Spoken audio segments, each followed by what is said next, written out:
지금부터 한국 한문학회 학술대회 1부 그리고 2부, 1부의 통합 토론을 시작하겠습니다. 아주 의욕적으로 기획한 주제입니다. 검열과 비판, 공론장에서의 비판적 의사소통과 검열의 문제. 그런데 다 각각 다른 층위의 개념들이 함께 있다 보니까 오늘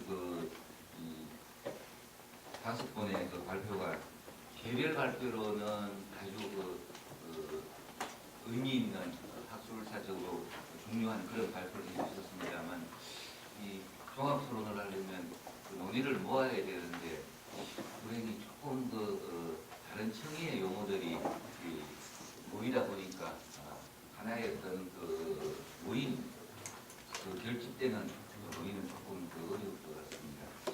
관계 유형원에 그래 보면 무리라고 하는 말이 나옵니다. 무리를 일으키는 그런 문제가 바로 있다고 했을 때 그 무리인데 무리가 공의가 되어야 된다라는 그런 말을 듣는데 공의라고 하는 것이 바로 이 요즘 이야기하는 공론인 것 같습니다. 그런데 제가 그 말씀드리는 것은 우선 무리를 좀 일으켜야지 사회적으로 주목이 되기 때문에 토론은 무리가 있도록 하되 그것이 공의가 될 수 있도록 마무리가 되었으면 좋겠습니다. 모두 말씀드린 것처럼 기획 발표지만 개별 발표로서의 성격이 좀 강하기 때문에 부득이 개별 발표로서의 그대로 살려서 종합 토론을 하도록 하겠습니다.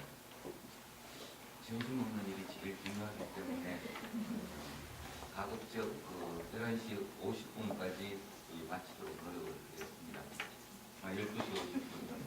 그러면 1시간 정도입니다. 그래서 질문하시는 분들 한 5분, 답변하시는 분 5분 정도로 있고 조금 늦어진 이제 오늘의 선생님이 말씀을 아주 깊이 해주시기 때문에 조금 시간을 까먹었습니다. 그래서 페널티로 선생님은 답변을 조금 더 줄여주시면 좋겠습니다. 제가 검열을 했습니다. 그러면 첫 번째 발표에 대해서 김용재 선생님 그리고 시간을 조금 더 줄이려면 다섯 분의 이 토론 말씀을 듣고 동시에 토론문은 제발 좀 안 읽었으면 좋겠습니다. 오랜 토론을 읽지 마시고 하시고 싶은 이야기를 짧고 아주 핵심적으로 해주시면 좋겠습니다. 그럼 김용재 선생님부터 잘 이야기해 주시면 시간이 약간 지나기 때문에 최식 선생님 말씀부터 들어보겠습니다. 네, 성균관대학교 소공과고 있는 최식입니다. 제 토론문 62페이지에 있는데요. 간략하게 그냥 줄여서 하겠습니다. 오늘 윤 선생님 발표는 기존 책문 연구 성과를 바탕으로 아마 진일보한 내용인 것 같습니다. 제가 아마 토론 자료 여기 있게 된 건 책문 준적이라는 자료를 학회에 소개한 이유가 컸던 것 같습니다. 근데 그 이후로 저도 책문에 좀 소원하게 있었던 사람이라 오늘 조선왕조실록에 수록된 책문 관련 자료는 굉장히 주목할 만한 성과라고 판단이 됩니다. 아마도 오늘 발표의 논지는 그 논란이 되는 책문의 논란을 유형화하고 그다음에 논란의 의미를 탐색하고 그다음에 그 논란이 어떤 시각으로 자기 검열이나 제약이라는 그런 시각으로 볼 수 있지 않을까 하는 말씀이신 것 같습니다. 저는 발표 논지에 10분 동의하는 입장에서 선생님의 견해를 경청하고자 몇 가지 질문을 드려봤습니다. 크게 네 가지인데요. 대부분 그 5장과 6장에서 말씀하신 내용입니다. 첫 번째는 책문을 작성할 때 스스로 다양한 자기 검열과 제약을 가할 수밖에 없다라고 말씀을 하고 계십니다. 참고로 제가 좀 진하게 밑줄을 그어놨습니다. 그 내용만 보겠습니다.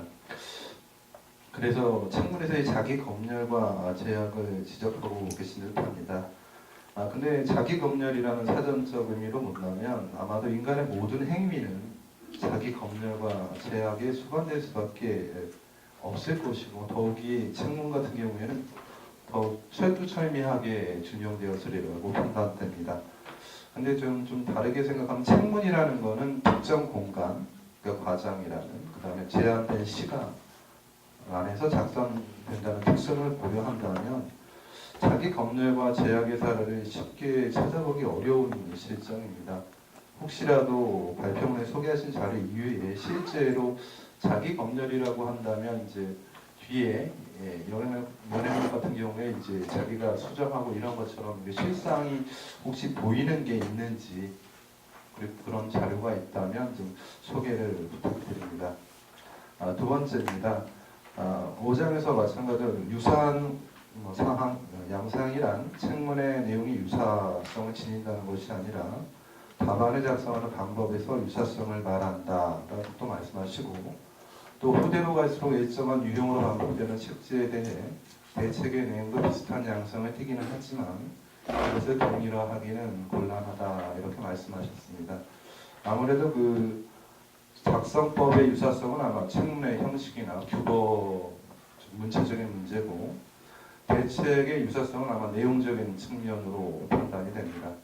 그런데 후대로 갈수록 일정한 유형으로 반복되는 책제를 언급하신 것과 마찬가지로 후대로 갈수록 책문은 내용의 독자성을 상실하고 천편일률적인 폐단을 드러내기에 이릅니다. 그렇다면 말씀하신 그것을 동일화하기는 곤란하다라는 언급은 좀 더 상세한 설명이 필요하지 않을까 생각해봤습니다. 선생님의 고견을 청합니다. 세 번째, 마찬가지로 5장에서 말씀하신 부분입니다. 이 추정은 책문의 이해와 해석에 작용하는 정치적 메커니즘을 떠올리게 한다라고 하셔서 책문 이해와 해석에 작용하는 정치적 메커니즘을 지적하고 계십니다. 실제 조선 후기 과거 독재자의 비율은 서울이 상대적으로 높고, 이는 경화세족 또는 세도 정권과 밀접한 관련을 맺고 있는 듯합니다. 그렇다면 이러한 조선 후기의 현상을 말씀하신 책문 이해와 해석에 적용한 정치적 메커니즘으로 설명이 가능할 수 있을지 궁금합니다. 끝으로 네 번째입니다. 결론에서 말씀하시기를 책문의 어떤 새로운 방법론을 제시하고 계신데요. 최근 들어 책문의 내용에 책문 연구가 좀 많이 보입니다. 정확한 연구 작가별, 책문 연구 등 다양한 연구가 진행되고 있지만 여전히 책문의 본질이라고 하는 어떤 내용이나 그다음에 어떤 수사적 측면 이런 거에 대해 근접한 연구는 부족한 실정이라고 저는 개인적으로 판단을 하고 있습니다.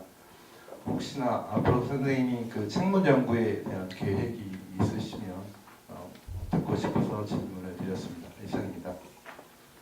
네, 감사합니다. 바로 노경희 선생님 조선대에서 일하고 있는 노경입니다. 저는 김수경 선생님의 조선시대 오경문헌의 지리성 검열에 대한 공적 담론, 변이적 고찰을 중심으로 하고 있는데 그에 대한 토론을 맡았는데, 우리나라에서는 변이학이라는 학문 분야가 아직은 낯설고 연구가 많이 이루어지지 않아서 본 발표가 처음에는 굉장히 참신하게 여겨졌습니다. 그런데 내용을 읽어보니까 아직 실론에 머물러서 그런지 모르겠지만 논지가 손에 잘 잡히지 않았습니다. 이와 관련하여 일단 한 가지 제목에 대한 질문과 제안을 하도록 하겠습니다. 첫 번째, 검열의 사전적 의미를 저는 내용을 사전에 심사하여 그 발표를 통제하는 일, 사상을 통제하거나 치안을 유지하기 위한 것으로 판단했는데 발표문의 내용을 보면 이에 대한 언급이 그다지 잘 찾아지지 않았습니다. 그렇다면 어떤 행위나 사업 따위를 살펴 조사하는 일, 즉 검토와 같은 의미로 선생님은 발표문을 작성하실 것인지 일단 궁금하고요. 근데 이에 대한 이야기는 아까 손예리 선생님의 발표문 두 번째 주석인가에 나와 있긴 하더라고요. 그와 같은 맥락에서 쓰신 것인지 한번 여쭙고 싶습니다.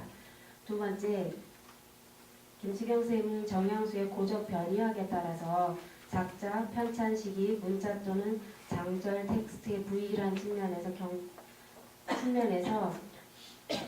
경전, 특히 오경의 진위를 따져본다면 어느 곳도 진으로 볼 수가 없는 형편입니다. 말씀하신 대로 육아 경전은 성서 시기가 오래되고 편찬 주체나 과정이 분명치 않으며 전승 과정이 길고 광범위하여 각종 의문을 안고 있는 문헌이기도 합니다. 특히 오경의 경우는 유경 가운데 전승 기간이 가장 오래되어 의문점이 더 많은 것이 당연합니다. 따라서 종조 이전에 오경의 진위 문제는 이미 중국 여러 학자들에 의해 상세히 검토되었고 타당성은 인정받았습니다. 선생님도 고문상서에 대해서 위고문상서라고 이렇게 적시하셨는데 정조뿐만 아니라 그 당시에도 다른 학자들도 그런 관련 서적들을 충분히 접했음을 짐작할 수가 있습니다. 이 본 발표문에서 제시한 주제들은 이미 널리 알려진 내용들이고 선유의 입장과 크게 다를 바가 없습니다.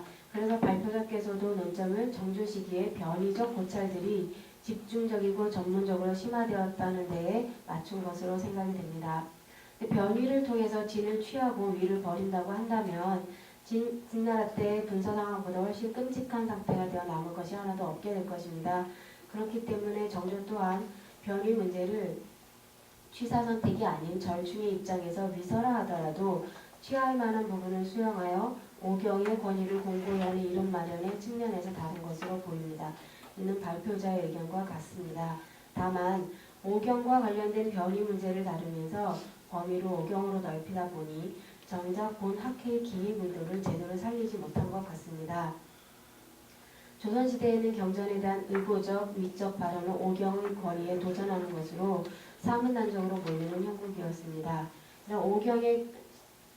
오경의 경문과 주석 등을 구분해서 조선시대 학자들이 경전에 대한 의고 양태를 변위의 측면에서 정치 권력, 학파 또는 시대별로 살펴보고 검열과 비판의 실상이 어떤 방식으로 표출되었는지를 보아주었으면 좋지 않았을까 하는 아쉬움이 있습니다.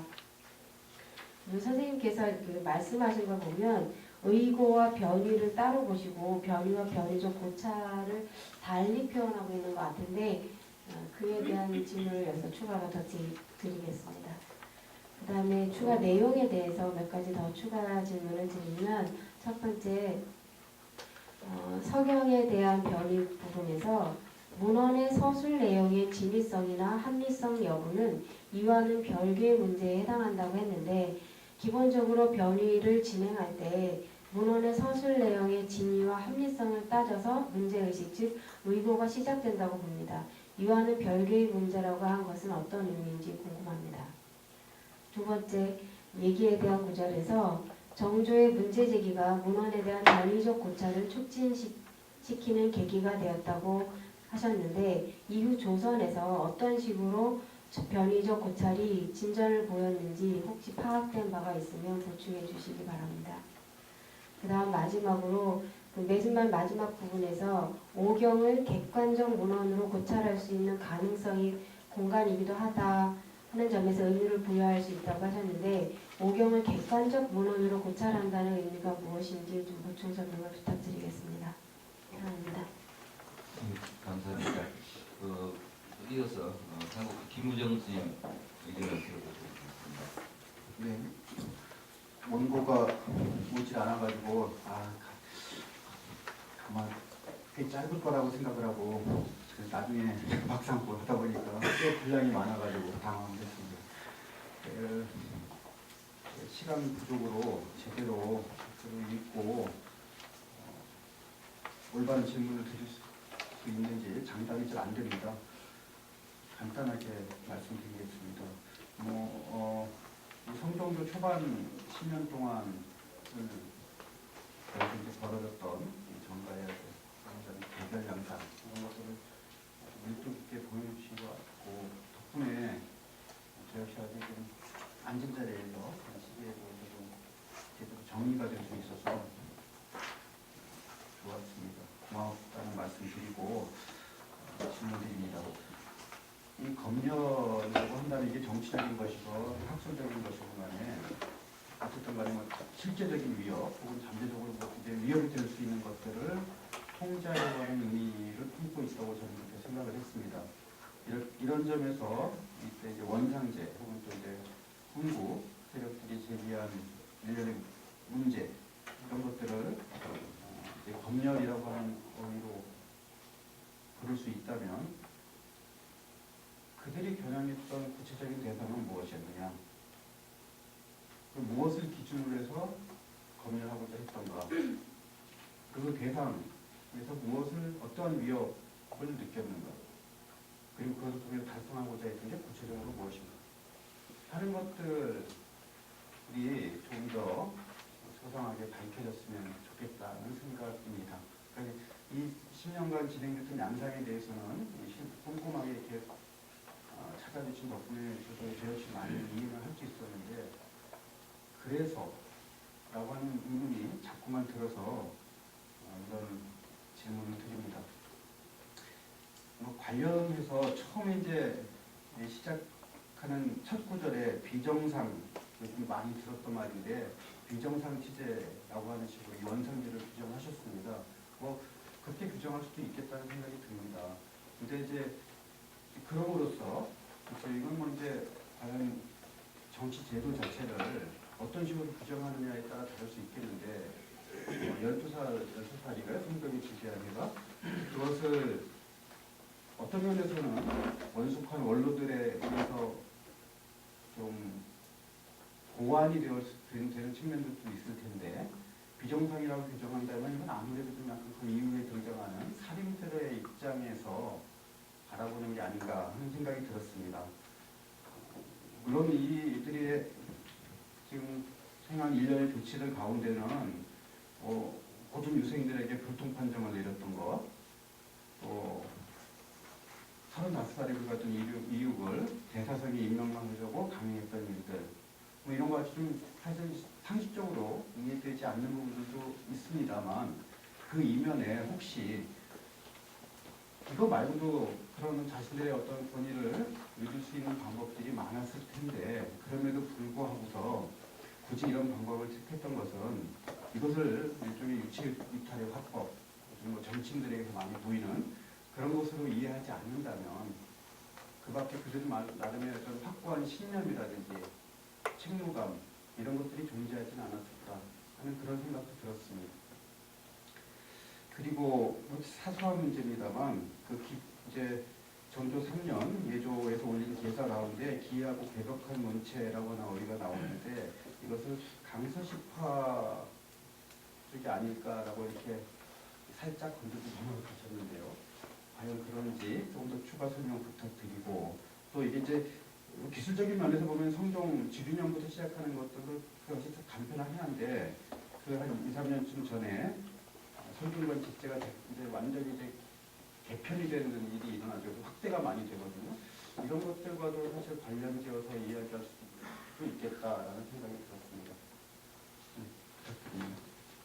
예, 고맙습니다. 손혜리 선생의 그 발표에 대해서 원래 박경남 선생님께서 말씀해 주셨습니다. 저도 그 발표문은 좀 이렇게 말하는데, 그전에 그 손혜 선생님이 이 속재원에 대한 그 역주와 번역본을 저한테 미리 주셔가지고 덕분에 좋은 글을 잘 읽을 수 있었습니다.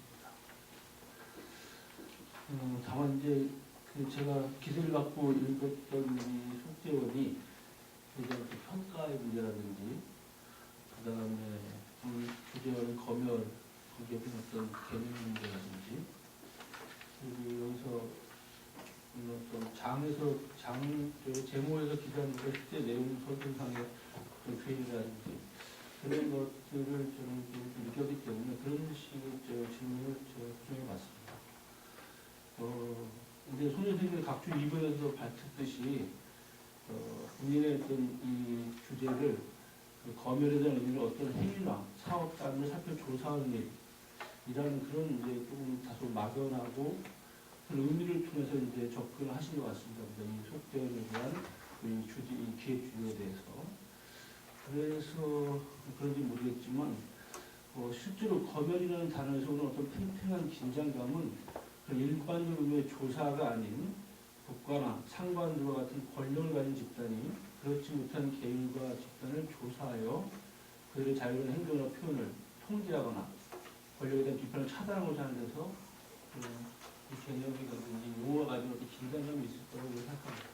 그렇기 때문에 오히려 그런 쪽에서 포커스를 맞추어서 검열을 이해하고 그리고 자료를 검토하는 것이 오늘 기획이 맞지 않았을까 하는 아쉬움이 좀 있었고 그런 점에서 뭐 출발은 그냥 조사의 의미로 그냥 했지만 다시 한번 이 권력과의 관계된 어떤 실제적인 검열의 관점에서 한번 이 속전을 다시 본다면 또 어떻게 의미를 하고 해석할 수 있을지 그런 궁금합니다. 두 번째는 이 속지원에 대한 사실 평가의 문제인데요. 어떻게 보면 저도 기생이 봤지만 주로 조 2장에 이제 이 환경내 난이라는 어떤 국가적 민환을 겪은 다음에 이제 서북 지역에 대한 많은 문제점에 대해서 성인이 나름의 대안을 제시한 거거든요. 근데 제목 여기서 지금 이 표현 2장에서 소멸되고 있는 이것들이 각 항목별로 되어 있는데 제목을 보시면 알겠지만 인재를 장려하라, 수령을 다 선택하라, 이설을 통합하라, 행민을 금하라, 군대를 바라라, 전제를 바라라. 다소 선언적인 그런 내용이 구체적으로 문제에 대해서 구체적으로 어떤 식으로 해결하고 어떤 식으로 대안책을 제시하는지에 대해서는 좀 막연한 느낌이 있습니다. 그런데 실제로 이 성행이 전에 이미 그 정조, 영조대, 숙종대부터 사실은 그 인재 정책에서 서북 지역이 되게 소외되고 있다는 것을 국가조정에서 얘기하고 그런 스스로도 개선책을 마련해왔기 때문에 훨씬 더 구체적인 내용들이 이미 그전에 논의되어 왔습니다. 이렇게 과거 시험에서 물가 급제를 안 하는 못하는 그 서북 지역의 소외를 극복하기 위해서 공교를 일부는 이제 정신과 아니라 도제를 해서 이걸 그 평화적 지역 일부로 가가지고 더 많이 뽑게 한다거나 아니면 추천을 통한 비문과를 통해서 또 그 지역에 특별히 이제 받는다거나 이런 식으로 구체적인 제안들이 인재정책도 그렇고 사실은 정돈되는 뭐 유명한 때부터 있는 광교적에 아주 굉장한 자세한 어떤 대안책을 제시하는 거고 정부대 같은 경우는 균역구가 그게든가 영구대 되게 중요한 정책 중에 하나였기 때문에 조정의 논란과 그에 대한 해결책을 제시하는 과정에 비하면 이 성향을 제시하는 이 것들은 좀 많이 전시된 의미에 비해서 그렇게 큰 문제적인 의미가 있을까? 뭐 그런 저는 개인적인 생각이 있었고 그렇기 때문에 이제 그것을 이번에 어떤 의미로 제가 질문을 던졌습니다. 세 번째는 장별의 제목으로 봐서는 사실은 홍종년에 대한 소적 지식인이 바라보는 것이다. 소적 지식인이 특별히 저는 다른 시각으로 이제 홍종년을 좀 보거나 해석하거나 대안 제시하거나 이런 식으로 좀 기대했는데 그 내용들은 그렇게 보지 않거든요. 학적대이라면 실제로 이제 그러기에 좀 너무 좀 선언적으로 되게 짧은 소품에 불과하고 실제로 정전되면 이제 반대일 것 같은데 아니면 운명되는 문제라면 용의심사 같은 경우 이게 역사적으로 모든 그 문제에서 검토하고 그것에 체계적인 구체적인 제안을 제시하는 그게 이제 저는 학적 검토라고 생각이 들었기 때문에 그에 비해서는 이것이 학적 대응이라는 큰 어떤 제목에 가까운 것이라고 생각했습니다. 마지막으로 여기 이제 서북지역 검열의 비판의 의미인데 그 의미 크기 때문에 그 의미부에 대해서 이 자료 자체 그리고 여기서 논문에서 서술하는 방식이 속재원에 대해서 이제 제목과 서원과 그 다음에 어떤 발표식 일각과 그 다음에 그에 관련된 제일 마지막 때에는 송서나 서감을 통해서 이제 관련된 사실 조사하는 소개하고 있는데 어떤 자료의 해설 정도의 것은 이제 충분히 이해하고 또 어떤 성향 관계된 새로운 내용에 소개되는 것은 분명한데 그 자체에 대해서 어떤 이제 분류를 할 때 서북도 정책에 관련해서 논의를 하는지 여러 가지 측면에서 의무부여를 좀 더 적극적으로 돼 있기를 바랐지만 그런 측면이 조금 부족한 것 같아서 그런 데에서 이제 세 번째 제가 질문을 드렸습니다. 이상 마치겠습니다. 예, 고맙습니다. 제가 토론하시는 분들 말씀을 다 듣고 또 발표자의 의견을 듣고자 하는 것은 제기한 질문에 다 대답하라는 것을 좀 바꾸려고 하는 겁니다. 일일이 다 대답하시면 시간도 많이 걸리고 또 그것이 우리 기획의 본질적인 문제가 아닐 수가 있기 때문에 좀 정말 중요한 문제다 하는 중심으로 답변을 해주시고 우리가 이렇게 기획을 했기 때문에 오늘 발표에서는 혹시 조금 자세히 못 다뤘지만 우리 그 기획 주제 여기에 맞출 때 내가 이 자료 혹은 이 문제에 대해서 어떻게 한번 발전시키고 싶다는 그런 말씀을 드는 것이 더 좋지 않나 하는 생각이 듭니다. 5분 발표는 사실은 개별적으로 각각 다른 것이지만 한명대 선생, 윤재원 선생, 김남희 선생은 키워드가 권력인 것 같습니다. 이 국왕의 권력 혹은 이 기득권의 권력 이런 문제를 다루기 때문에 이 세 분 발표에 대한 말씀을 먼저 듣겠습니다. 이 발표 순서를 따르는 것보다는 시기적으로 이제 한번 쭉 보는 것이 좋기 때문에 성종대의 문제를 먼저 한번 답을 했으면 좋겠습니다. 잘 아시다시피 바로 그 적장자인 월산대군을 제치고 잘 산 분을 이 왕위에 올린 그 한 명의 서거정, 신숙주 이 그룹들 선생님 말씀으로 이 원상들이 이 자신들의 권위를 어떻게 유지하려고 하는가 그리고 그 이후에 이른바 신진사류라고 하는 사람들이 이 권위에 대해서 어떻게 대항해 나가는가 하는 그 문제를 중심 발표해 주셨기 때문에 여기에 대해서 김남희 선생님의 생각을 들어보도록 하겠습니다. 뒤에서 제기해 주신 그 1466년부터 시작하는 문제 이런 것들은 저도 그렇게 하면 좋겠다고 생각이 들었습니다. 말씀해 주셔서 정말 고맙습니다. 그다음에 제일 중요하게 이제 생각되는 부분은 역시 앞부분에 써주신 부분인데요.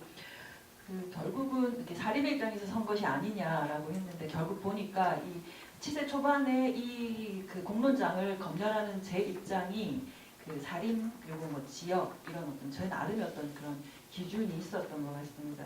그래서 어떻게 보면은 선생님 말씀하신 대로 후대에 등장한 비판적인 지식인들이 사림의 입장에서 혹은 지역의 입장에서 이 성종 치세 초반의 중앙 공론장을 다루려고 했던 어떤 뭐 일종의 혐의이거나 제 입장이 분명한 것 같다라는 말씀을 드리고요. 근데도 원상제에 대해서 사실 뭐 이제 역사학계에서도 뭐 대략 이제 비슷하게 임시적이고 비정상적인 체제다라는 이야기를 하는 것 같고, 그 다음에 제가 다 이제 다루지는 못했지만 직결되지 않아서 한 성종 7세 5, 6년쯤 되면은 이 원상제가 임시적인 제도이다 따라서 없어져야 된다라는 얘기가 성종대 공론장에서 자체적으로 나오게 됩니다.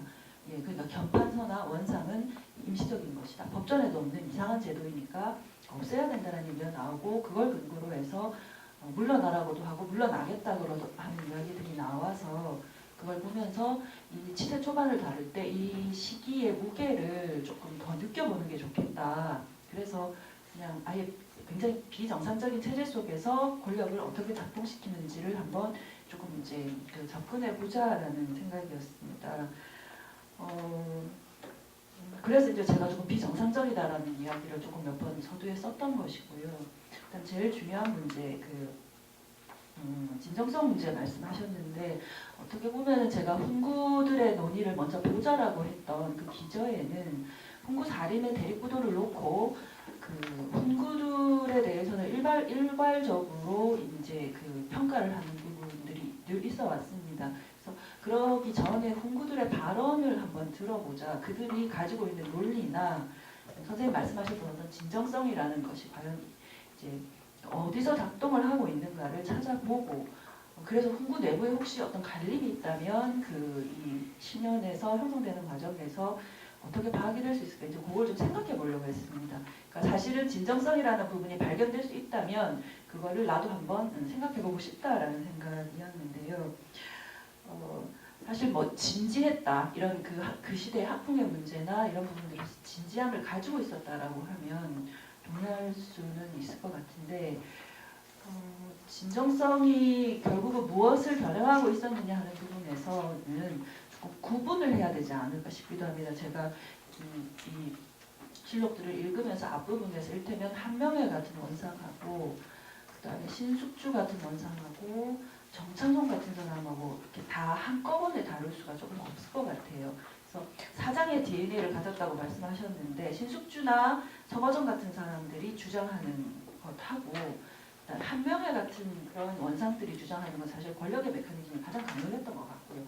그래서 굉장히 강력하게 드라이브를 몰아갔던 것 같고 신숙주 같은 경우는 굉장히 풍부한 경험과 원숙함을 가지고 문제를 해결하려고 했던 것 같습니다. 정창성 같은 인물도 마찬가지로 저는 일단은 보여서 그 내부의 어떤 분기 같은 것들을 설명을 하는 것이 좋겠다라는 생각이 선생님 말씀하시는 걸 들으면서 좀 들었습니다. 예, 감사합니다.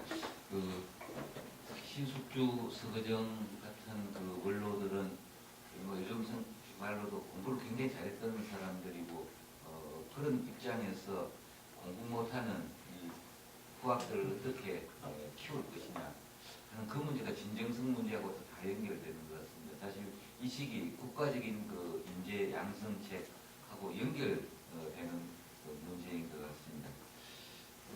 그 다음 한명대 선생님 발표하셨던 문제는 서거정 신숙주처럼 아주 원로 선배들이 공부를 잘하는 경우라면 정조는 군주가 공부를 잘해가지고 늘 경연회라고 하는 것이 대체로 신하들이 공부를 시키는 프로그램인데 정조 때의 경연은 역으로 정조의 기획에 의해서 신하들을 초계 문신을 중심으로서 공부를 시켜나가는 그 방식으로 되어 있습니다. 함생의 논기는 바로 군주가 신하들을 어떻게 공부시키는가 하는 그 문제에 있어서의 어떤 국가 권력과 학술 권력 문제를 이야기해 주셨습니다. 질문을 해주신 분은 자료를 썼지만 오히려 그게 장점일 수도 있는 것 같습니다. 그래서 오히려 그 자유롭게 발표 때 하시지 못했지만 우리 주제와 관련해서 꼭 하고 싶은 이야기가 있으면 해주시면 더욱 좋겠습니다. 네, 감사합니다. 실은 검열과 비판인데요. 그러면 정조의 경사 강의를 검열이라고 할 수 있느냐? 저는 초두에 말씀드린 검열이 맞습니다. 왜냐하면 이 검열이라고 하는 모든 것들은 사상의 자유의 일부분을 제어하기 시작할 때부터 검열은 시작된다고 생각할 수 있습니다. 기본적으로 어떤 이야기든지 그 장에서 자유롭게 이야기하고 토론되어진다고 하면은 그건 그 사상과 학술의 자유가 있는 것이고 그거는 그 방향이 어디로 가든지 간에 항상 가능성을 열어두는 것이라 조금 더 이렇게 생산성 내지는 좀 더 기대할 만한 점이 있는데 정조의 경우에는 기본적으로 정조의 경우에 효율성이 높았다고는 할 수 있겠습니다. 왜냐하면 뛰어난 교사가 여러 명의 학생을 가르치면 그게 가장 학습으로는 효율적으로 높다는 거 아닙니까? 다만 학생들의 개성이 이제 충분히 발휘되지 못하는 문제가 있는 것이죠. 근데 이제 정조의 경사 강의 같은 경우에는 정말 군주이자 이미 정치를 확통한 군주인 그 정조가 자신이 갖고 있는 어떤 그 경전에 대한 지적 호기심 내지는 문제의식을 신하들에게 물론 가르쳐 주진 않았습니다. 물어보는 방식으로 가르쳤는데요. 가르치지 않고 물어보았기 때문에 열려있는 게 아니냐라고 볼 수 있습니다. 그 점까지는 열려있다고 볼 수 있겠습니다. 문제는 그 질문이 제한적이라는 것이죠. 그러니까 신하는 질문할 수 없는 구조라는 것입니다. 그러니까 정조의 문제의식 내에서만 논의가 가능한 겁니다. 경사강에 대해서. 심지어 정조 경우에는 이제 하다가다가 이제 지루하니까 야 도저히 니들 갖고 안 되겠다. 니들이 나한테 물어봐. 이런 지경까지 가거든요.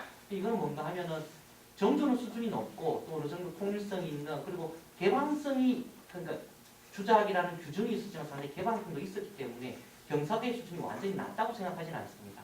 제가 문제 삼는 것은 그런 어떤 통제성 자체가 문제라는 겁니다. 우리는 기본적으로 정조와 경사강의에 참여했던 사람들이 어떤 학술 수준을 높게 평가하는 정도 시선이 가 있는데 저는 그 구조 자체가 문제라는 것입니다. 그것을 만약 우리가 용인하게 된다면 수준 있는 사람이 온다면 누구나 언제나 우리는 그걸 할 수 있다는 데 동의하는 것과 같은 효과가 있거든요. 그래서 그 점에 대해서 우리가 조금 더 진지하게 그런 구조 자체를 비판하고 그런 구조의 비판회에서 경사강의를 다시 한번 봐야 된다라고 하는 논점을 한번 여기 심어본 것입니다. 여기까지 하겠습니다. 예, 감사합니다. 정조 하는데 정조가 아니고 정조인 것 같습니다.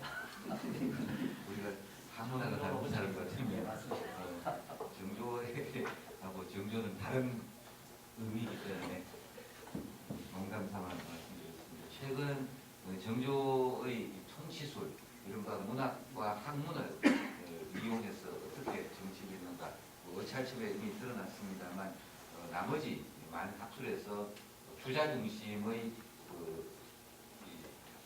국가 그런 이상 국가를 실현하는 것 그런 논의가 최근에 많이 일어나는 것 같습니다.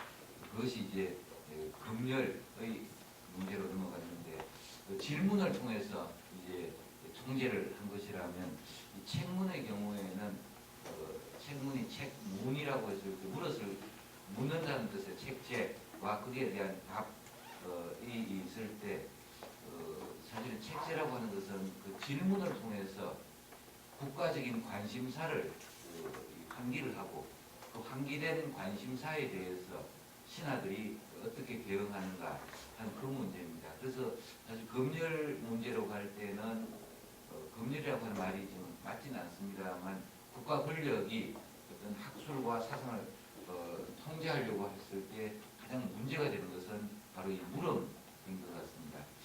이 물음에 대해서 얼마나 비판적인 대안을 제시하는가 그런 것이 책문에 있는 제일부분이라고 하겠죠. 여기에 대해서 윤재환 선생님 이야기해 주시면 좋겠습니다. 최직 선생님 이 책문에 대해서는 저보다 먼저 많은 글을 쓰셨고 준비를 많이 하셨습니다. 전 사실 이번 발표 전에는 책문에 대해서는 한 번도 관심을 가져본 적이 결코 없었다고 여러분께 보장드릴 수 있습니다. 책문을 검열과 같은 층에 놓고 봤을 때 상당히 문제가 되는 것이 뭐냐면 우리는 검열을 무엇으로 어떻게 봐야 하는가라는 데서 이제 문제가 나오게 된다고 봅니다. 그러니까 아주 쉽게 생각을 해서 요구하는 답안이 이런 것이다라는 판단에 따라 스스로 자신의 글을 수정해 나가는 것까지 우리가 검열이라고 볼 수 있느냐? 충분히 자기 검열이라고 볼 수 있습니다만 그렇게 했을 경우 여러분들이 상대적으로 어떤 사람과 만나서 이야기하고 글을 쓸 때 검열이 존재하지 않는 글이 과연 존재할 것이며 그와 같은 대화가 있을 수 있는가라는 것에서 이제 고민이 됩니다. 만약에 그 모든 것을 검열이라고 보게 된다면 우리는 어떠한 행위에도 자신에 의한 검열이 이루어지고 있다라고 봐야 되기 때문에 인간의 모든 행위는 검열 속에 놓여 있는 거죠. 책문을 검열과 같은 관점에서 봤을 때 이제 검열이 층에 놓고 봤을 때 문제가 되는 것이 책문 시험이라는 겁니다.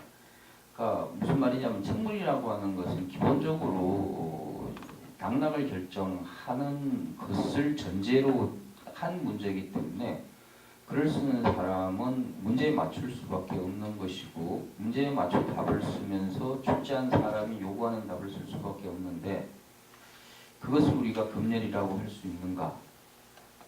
여기 이제 조금 고민은 좀 필요할 것 같습니다. 검열의 개념을 어떻게 잡아갈 때 이것을 검열과 같은 층에서 이야기할 수 있는가라는 문제가 나올 것 같고요. 또 다른 문제가 뭐냐? 그럼 실질적으로 그 사람들이 그러니까 고시관이나 수험생들이 그에 대해 구체적으로 반응한 것을 어떻게 우리가 확인할 수 있는가? 이게 이제 상당히 문제가 되는데 자기 검열의 이 실상이 구체적으로 남아 있는 자료가 있는가라고 한다면 자기 검열은 이 유형화된 것이 아니기 때문에 구체적으로 잡아낼 수 있는 자료를 찾기가 상당히 어렵습니다. 만약 자기 검열의 내용을 청문 속에서 확인하고자 한다면 그 사람이 평소 의식과 문장 그리고 청문의 내용을 비교해서 확인해 봐야 되는데 사실 그게 가능한가라는 것이 문제고, 두 번째 이제 여러분들이 청문에 대해서 많이 생각해 보셔야 되겠지만 제한된 시간 안에 제시된 주제에 대해 만들어내야 되는 겁니다. 그래서 청문은 자연스럽게 형식적일 수밖에 없고 선집을 통해서 익힐 수밖에 없다는 문제가 있습니다. 뭐가 문제로 나올지 모르는 한 청문의 시험에 대하는 수험자들은 모범 답안을 준비할 수밖에 없는 거죠. 그러니까 모범 답안을 준비해서 시험장에 들어가서 자신이 예상한 질문이 나오면 그대로 쓰내게 되는, 그것도 청문 논란이 첫 번째 나왔듯이 서체는 해서로 정갈하게 써야 됩니다. 대체로 청문이 천자가 넘으니까 글자만 쓰는데 몇 시간이 걸릴 수 있는데 해서로 아주 정갈하게, 그리고 한 번도 생각해 보지 못했던 문제에 대한 답을 만들어내기는 어렵죠. 따라서 청문이란 기본적으로 유형화될 수밖에 없고 내용은 거의 대동소이할 수밖에 없습니다. 준비해 간 것이 그럴 수밖에 없기 때문에. 근데 이 점에서 이제 문제가 됩니다. 대동소이하다라고 해서 완전히 같다라고까지는 볼 수가 없는 거죠. 제가 이걸 동일하다고 보기는 곤란하다라고 이야기하는 것은 똑같은 선집을 가지고 똑같은 문제 준비하더라도 막상 가서 글을 쓰다 보면 다릅니다. 학생들 중간 시험에 제가 문제를 다 알려주고 시험을 봤는데 답은 다 다르더라는 거죠. 무슨 말이냐면 어떤 것을 가지고 어떻게 공부를 하든 최종적으로 글로 옮겨낼 때는 거의 비슷한 틀 안에 있다고 하더라도 나올 수밖에 없다는 거죠. 그래서 만들어진 결과문으로서의 청문은 그 내용상의 천편일률이나 대동소이를 감안한다고 하더라도 동일한 것일 수는 없지 않을까라는 것이 제 생각입니다. 그리고 청문의 가장 큰 목적이 사람을 뽑는 겁니다. 어떤 사람을 등용하는가라는 것을 결정하는 문제고, 어떤 사람에게 더 높은 대접을 주는가라는 것이 이 청문의 기본적인 결과물인데, 잘 아시다시피 인사는 만사라고 있으니까 옛날부터 지금까지 인사가 가장 중요하죠. 정치적으로 가장 민감한 사안이 청문이 될 수밖에 없습니다. 그러니까 우리 당의 신진 세력 아니면 나와 가까운 인물이 정치계에 들어갈 수 있느냐 없느냐를 결정하는 마지막 지점이 청문이었다라고 한다면 당연히 청문의 이 문제와 그리고 답안은 정치적인 관점에서 읽어 나가야 하지 않을까라는 생각이 듭니다. 전시의 경우 그렇지 않은 예가 나올 수 있습니다만, 그러니까 일반적으로 이 과장에서의 그래서 청문이 가지고 있는 정치적 함의를 완벽하게 제거할 수 있을까? 이 부분에 대해서는 다른 고민이 필요합니다.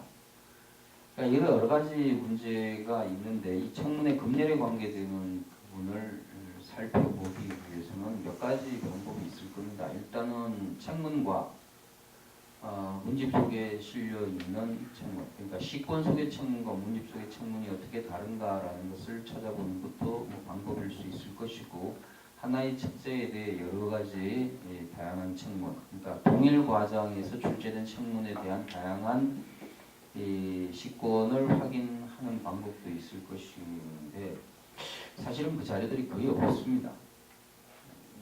제가 보기에 이 청문회 검열이라고 하는 것을 확인해 볼 수 있는 현재 상태에서의 가장 보편적인 자료는 이제 정조 연간에 나온 것들이 아닐까라는 생각을 하고, 각 시기의 정치적 상황을 확인해 보기 위해서는 책제에 대한 분석이 필요하지 않을까 그런 생각을 해봅니다.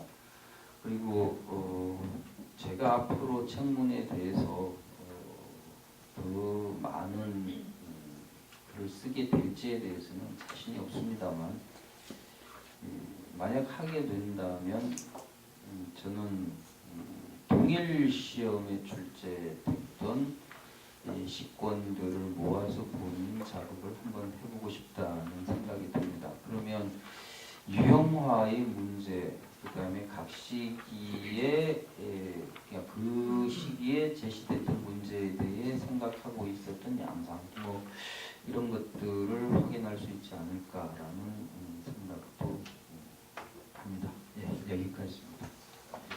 고맙습니다. 방금 말씀하신 것 중에 정조의 그 책제 같은 경우는 지금 주장각에 남아 있는데 그 정조가 어떤 문제 냈느냐 하는 것을 보면 아까 한명대 선생님 이야기하신 것처럼 국가를 어떻게 이끌어 나가겠다는 뜻이 보입니다. 우리 잘 알고 있는 문제 그리고 그 당시 문제가 됐던 담배 문제 등등 책제에 그 당시 제기될 수 있는 문제가 이미 나오고 또 예전에 그 비상도 전시할 때 나왔습니다만 그럴들이 굉장히 규모가 큽니다. 그런 것도 한번 해보시면 좋을 것 같습니다. 그것과 함께 최근 번역된 문무자 윤기의 문집을 보면 출제되지 않은 문제에 대해서 본인이 출제해가지고 답쓰는 그런 글을 볼 수가 있습니다. 그것이 조선 후기에 직접적으로 그 뜻을 기어 나가지 못한 가난한 혹은 이 서울들이 새롭게 하는 방식 중에 하나가 바로 그런 것 같습니다. 이 성대중의 속죄언도 책문이라고 할 수는 없지만 지는 정도는 되겠죠. 국가에 대해서 나는 이렇게 생각한다 라고 하는 부분을 개진하면서 국가의 행정 문제에 대해서 의견을 개진한 것이라고 할 수가 있습니다. 조금 더 내용은 들어보셨지만 검열 혹은 소통, 공론 이런 개념하고 조금 다르고 또 그 점에 대해서 질문을 하셨기 때문에 좀 그 부분에 집중해서 말씀해 주시면 더 좋을 것 같습니다. 김남민 선생님께서 원고를 늦게 주셨다고 하셔도 이렇게 책자였는데 제가 너무 늦게 들어서 정말 좀 죄송하다는 말씀 드리고요. 애초에 학계 측에서 이 주제를 제안을 받았을 때 아마 이제 제가 서적 관련 서적 지식으로 지속적인 연구를 하고 있기 때문에 말씀하셨던 것 같고 저는 애초에 이제 숙제원을 염두했고 그렇다면 한번 해보겠다고 했는데 며칠 뒤에 이제 학술대의 취지가 담긴 장문의 메일을 받고 이거는 안 되겠다 싶어서 거절을 했었습니다. 근데 그냥 하라고 하시더라고요. 그냥 뭐 대충 비슷하면 된다고. 그래서 제가 이제 그래서 조금 이제 시선을 띄어서 전체를 보니까 학교의 키워드가 이렇게 검열이라는 것을 제가 이제 알게 되었는데 저희 쪽만 이제 검열하고 비판입니다. 그래서 저는 임의대로 또 비판에 이제 방점을 찍었던 것이고요. 그래서 전체를 보다 보니까 이게 제가 그래서 이제 백중남 선생님과 다른 자리에서 그 학교의 취지에 대해서 얘기를 하면서 그래서 방점이 뭐냐니까 검열이래요. 그렇구나 해서 이렇게 제가 부득이 참 이렇게 사실은 이제 인식과 비판 정도인데 이게 검열이라는 단어를 굳이 이렇게 억지 구현식으로 좀 썼다는 면도 있고 그래서 각주 이번에도 이게 사전에는 검열은 뭐고 억압은 뭐고 비판은 무엇인가 이렇게 봤더니 이런 식으로 좀 넓게 쓰면 쓸 수도 있겠다고 해서 쓰긴 했는데 저도 어쩔 수 없는 강목이 있다는 것을 인정할 수밖에 없고요. 그 지점은 이제 먼저 말씀을 드리고 또 하나는 이제 박 선생님께서 토론자 선생님께서 말씀하시는 부분은 이제 전체적으로 제가 다 이제 인정을 하는 부분들이고 좀 서술할 수 있는 집필할 수 있는 시간이 절대적으로 좀 부족을 해서 사실은 제가 애정을 가지고 관심을 가지고 오랫동안 봐왔던 주제이고 자료도 좀 많이 받고 있는데 실상 좀 정리할 시간이 부족하고 그래서 그냥 이걸 제가 어떤 식으로 좀 정리를 해볼까 하는 생각을 한번 해본 적은 있는데 애초에 구조는 이 한 명에게 특정한 게 아니고 이 지점에 좀 문집을 남겼던 이제 검성한 출신의 학인들의 문집을 좀 살펴봤습니다. 그래서 뭐 능양 박동선이라든가 홍해 이기원이라든가 이런 분들의 문집을 이렇게 봤는데 이제 옆에 이제 자정 스님께서 능양에 대해서 번역도 하시고 계시지만 의외로 이런 사회에 대한 어떤 문제를 인식을 진단하고 어떤 의견을 개진하는 게 보이지가 않습니다. 의외로 보이지가 않고 이건 아마 이제 18세기 후반에 후검서관들을 비롯한 그들에게 좀 집중적으로 논의된 것들이고 오히려 그냥 좀 릴렉스한 좀 그런 좀 첨예한 문제들보다는 어디 가서 뱃놀이하고 기녀들 끼고 술 마시고 좀 이런 식의 좀 어떤 현실적인 것을 좀 회피하기 위한 어찌 보면 그런 식의 글들이 많이 이렇게 보이는 반면에 그래서 제가 이제 성희영의 이 글에 좀 특히 주목을 한 것일 수도 있는데요. 좀 평이하게 서술되었다는 것은 제가 인정을 하고 이걸 어떻게 엮을 것인지를 좀 아직 한번 전체 한번 엮는데 좀 급해서 아직 미처 정리가 안 됐다고 말씀드릴 수가 있는데 8개 중에서 앞에 4가지는 굉장히 중요하거든요. 이 4가지가 왜 중요하냐면 제가 봤을 때 어쨌든 성희영은 전체적으로 체제를 엮기 위해서 8편 다 쓴 것 같긴 한데 앞에 4가지 인재를 정리하라든가 행민을 금하라든가 이런 부분들은 뒤에 석지역에 이제 수령으로 가는 분들에게 계속 반복되어서 나오는 부분이고 실은 이 4가지가 이제 숙제원에서 중요한 포인트라고 얘기를 할 수가 있고 그리고 이 지점에서 행금민이라는 이런 지점들은 굉장히 그 비판의 디테일과 층위가 높고 이런 부분들에 대해서 좀 더 의미를 부여한다면은 이 작품의 의미가 좀 더 살지 않을까 하는 생각도 들고 또 하나는 이 결국 이제 어떤 자신의 의견을 개진한 것이긴 한데 이게 실질적으로 이를 이렇게 일반할 수 있거나 또 정책에 이렇게 개진할 수 있는 입장은 아니기 때문에 결과적으로 같이 이제 소통한 조인영이라든가 이조수라든가 19세기 초반에 어떤 소위 말하는 권세가 세도가들에게 지속적으로 이런 문제에 대해서 논의를 하면서 자신의 의견을 이제 간접적으로 개진한 게 아닌가 싶기도 하고 저한테 자체 검열을 너무 시간 많이 쓰지 말라고 하셨는데 제가 좀 부족한 부분에 대해서 솔직하게 인정을 하고 검열이 전체 학술대의 주요 키워드라면은 이 부분에 대해서는 좀 더 좀 조율이 필요하지 않을까 생각하고 일단 말씀을 마치겠습니다. 네, 고맙습니다. 모두 말씀드렸습니다만 국가에서 문제 제기하지 않은 문제를 자신이 제기를 해서 거기에 대한 답을 내는 문제 이 문제에서는 검열이라고 하는 키워드하고 연결시킬 때 오히려 검열을 피할 수 있는 장점도 있는 것 같습니다. 우리가 검열을 당한 문제만 이야기하는 것이 아니라 검열을 피하는 방식으로서의 글쓰기 그런 문제도 한번 생각해 보면 훨씬 좋지 않나 생각합니다. 마지막에 말씀하셨던 것처럼 주위에 있던 사람들은 다 권력가들이 꽤 있었기 때문에 그 사람들을 통해서 무엇인가를 이야기하고 그럼으로써 자신이 꿈꾸는 그런 세상에 대한 이야기 그런 것이 있지 않나 생각이 듭니다. 다만 이 글은 서북이 아닌 것 같은데 이게 관서지역만 대상을 하는 거 아닌가요? 이 글에 전반적으로 서북이라고 하는 용어를 쓰시는데 장유성 박사가 글 쓴 것처럼 관서지역하고 광복지역은 완전히 다릅니다.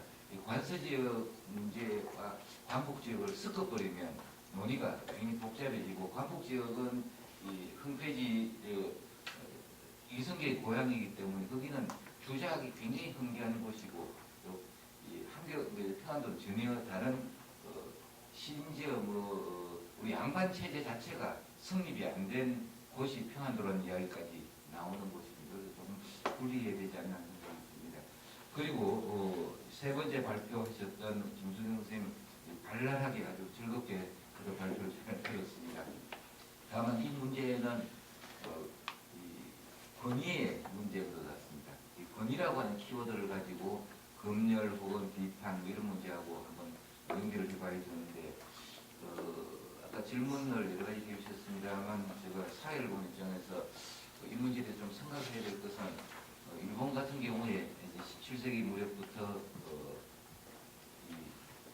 바로 고정학적인 문제를 가지고 새로운 의견을 내고 물론 중국은 당연히 그 부분이 활성화되는데 우리 내부적으로 이른바 가장 권위를 누리고 있는 경서 자체에 대한 진입 문제에 대해서 17세기 계곡이나 이쪽부터 약간씩 생각이 나오는 것 같은데 그 부분이 어떻게 진전되는가 하는 것은 우리가 내부의 문제로만 봐야 될 것이 아니라 동아시아 다른 나라와 함께 봐야 되는데 그런 부분에 대해서 함께 한번 이야기해 주시면 좋을 것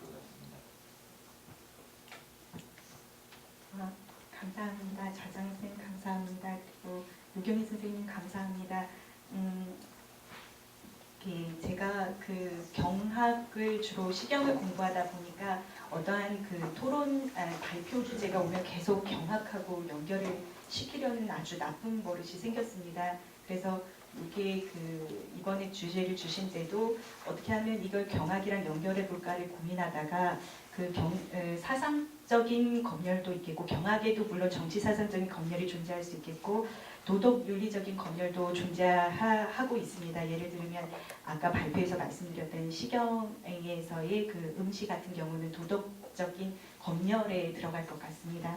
네, 저는 이제 그런 것들은 이미 많이 이야기가 되어 있기 때문에 제가 할 수 있는 거라고는 경연이라든가 아니면 책문 시권에서 그런 것들이 언급된 것으로 어떤 시기를 그냥 소개할 수밖에 없었습니다. 그래서 이번에는 문헌의 사실 진위의 위적인 문제가 만약에 경학이라는 경서 오경이라는 것이 결합되게 되면 이것도 하나의 그 만약에 그게 공문장에서 이루어진다면 검열의 그 층위에서 이야기될 수 있지 않을까가 저의 고민이었습니다. 근데 그 전향 선생님께서 이종수 선생님께서 말씀하셨듯이 그 고증학적인 문제는 명말 청초부터 보통 활발해지기 전이기 때문에 그 이전에 발생하는 것들은 모두 송대의 의고 학풍에서 비롯됩니다.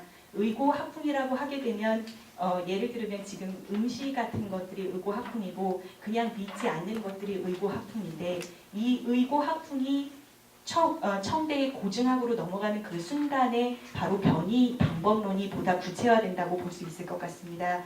그래서 의고로 경연과 그 책문 안에 있는 오경의 내용을 따져보게 되면 범위가 너무 방대해지기 때문에 제 능력으로 할 수가 없어서 그 변이 방법론이 들어가는 그 위적인 문헌 테스트와 접촉되는 그 부분의 포인트를 맞춰보고자 했습니다.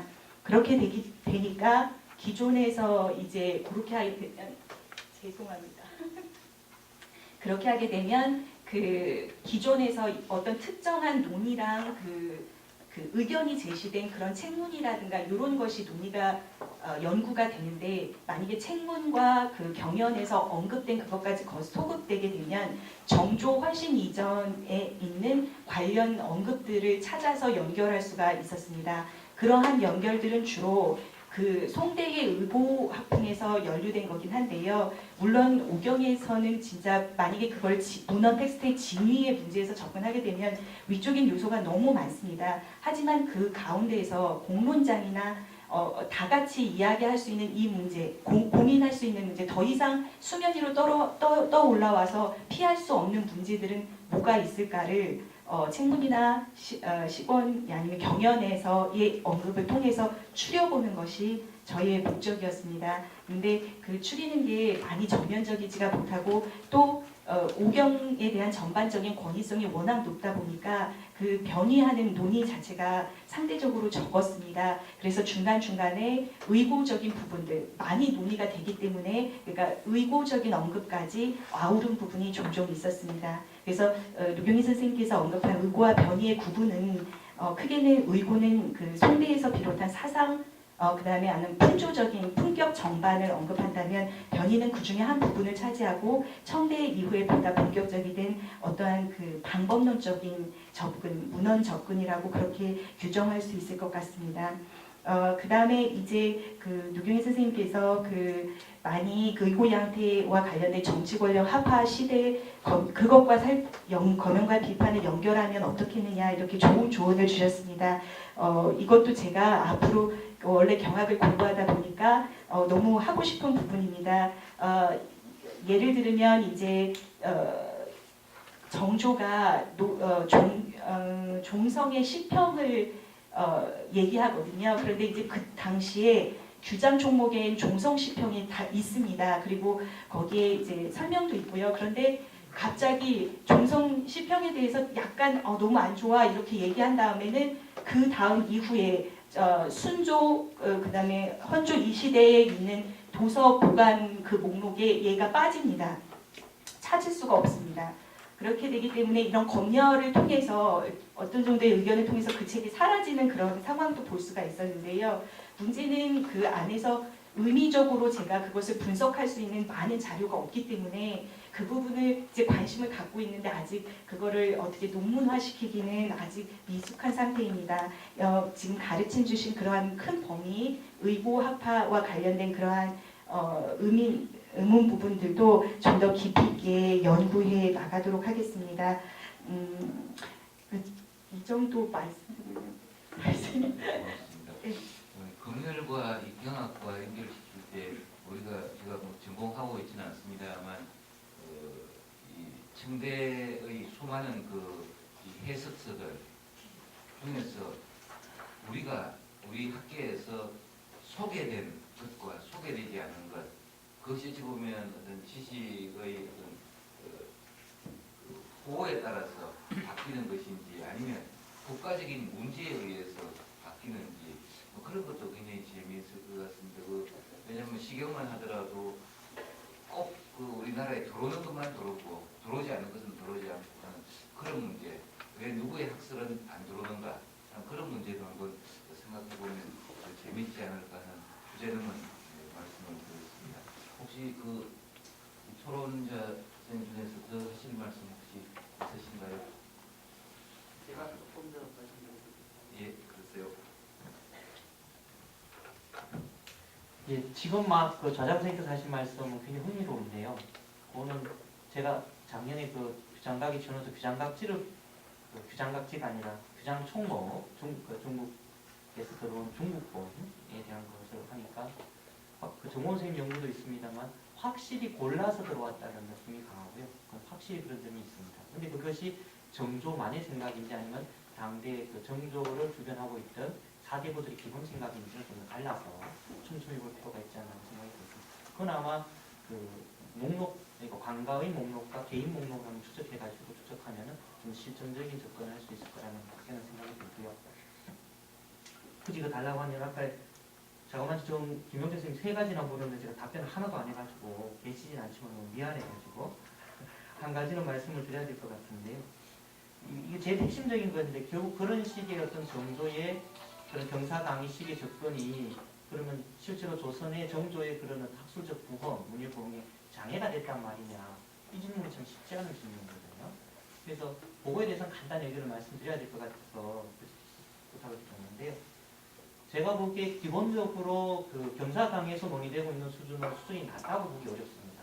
그러니까 정조가 그런 어떤 군서 표기에서 내가 이 조문은 이 경전은 어떤 취지에서 연구하고자 했다라고 해서 던져놨지만 실제 경사강의 내부를 읽어보면은 그것이 자유롭게 얘기하라는 것인지 아니면 이런 얘기도 있지만 너는 여기에 빠지지 말라는 아웃라인인지는 명확하지 않지만 정조는 생각보다 굉장히 폭넓게 질문을 던지고 있습니다. 그러니까 꼭 주자학적인 관점뿐 아니라 청대에 굉장히 괜찮은 아이디어까지 충분히 접수해서 질문의 수준이 상당히 높거든요. 되게 다양합니다. 그렇지만은 문제는 이제 뽑을 때 문제죠. 정조가 채점까지 다 있거든요. 그래서 정조는 경사관계뿐이 아니라 자기가 냈던 문제는 다 채점해서 임원공명이라고 할 규장각이 직득한이 있는데요. 그리고 자기가 그 채점한 것 자체를 굉장히 큰 자신의 역할로 비정해서 크게 얘기하기 때문에 그래서 제가 보기에 냈던 질문만큼 더 채점까지 본인이 다 했다는 게 문제입니다. 만약에 채점의 몫을 당대 학자들에게 돌려놨다면 어땠을까? 좀 더 많은 사람이 공론을 쓰거나 평가하게 했으면 어땠을까? 문제 본인이 다 했기 때문에 본인이 채점을 하면서 정도 거의 한 20년 이상 자기가 채점을 하는데요. 생각이 바뀌고 점점 더 자신의 수준에 대한 과신을 하면서 몰아갈 확률이 상당히 높단 말입니다. 그 점에 대해서 우리에게 한 사람에게 쏠려있는 그런 권한 자체를 좀 문제시해야 된다라고 하는 것이 제 생각입니다. 여기까지 말씀드립니다. 네, 감사합니다. 발표 들었고 토론된 내용에 대해서 혹시 하시고 싶은 말씀이 있으면 손을 들어주시면 됩니다. 아마도 없을 거라고 생각합니다. 예, 그러면 이 고정 발표를 마치도록 하겠습니다. 작취 미숙의 상태라 혹시 실수하는 게 없으면 말씀드리겠습니다. 예, 이것으로 마치겠습니다.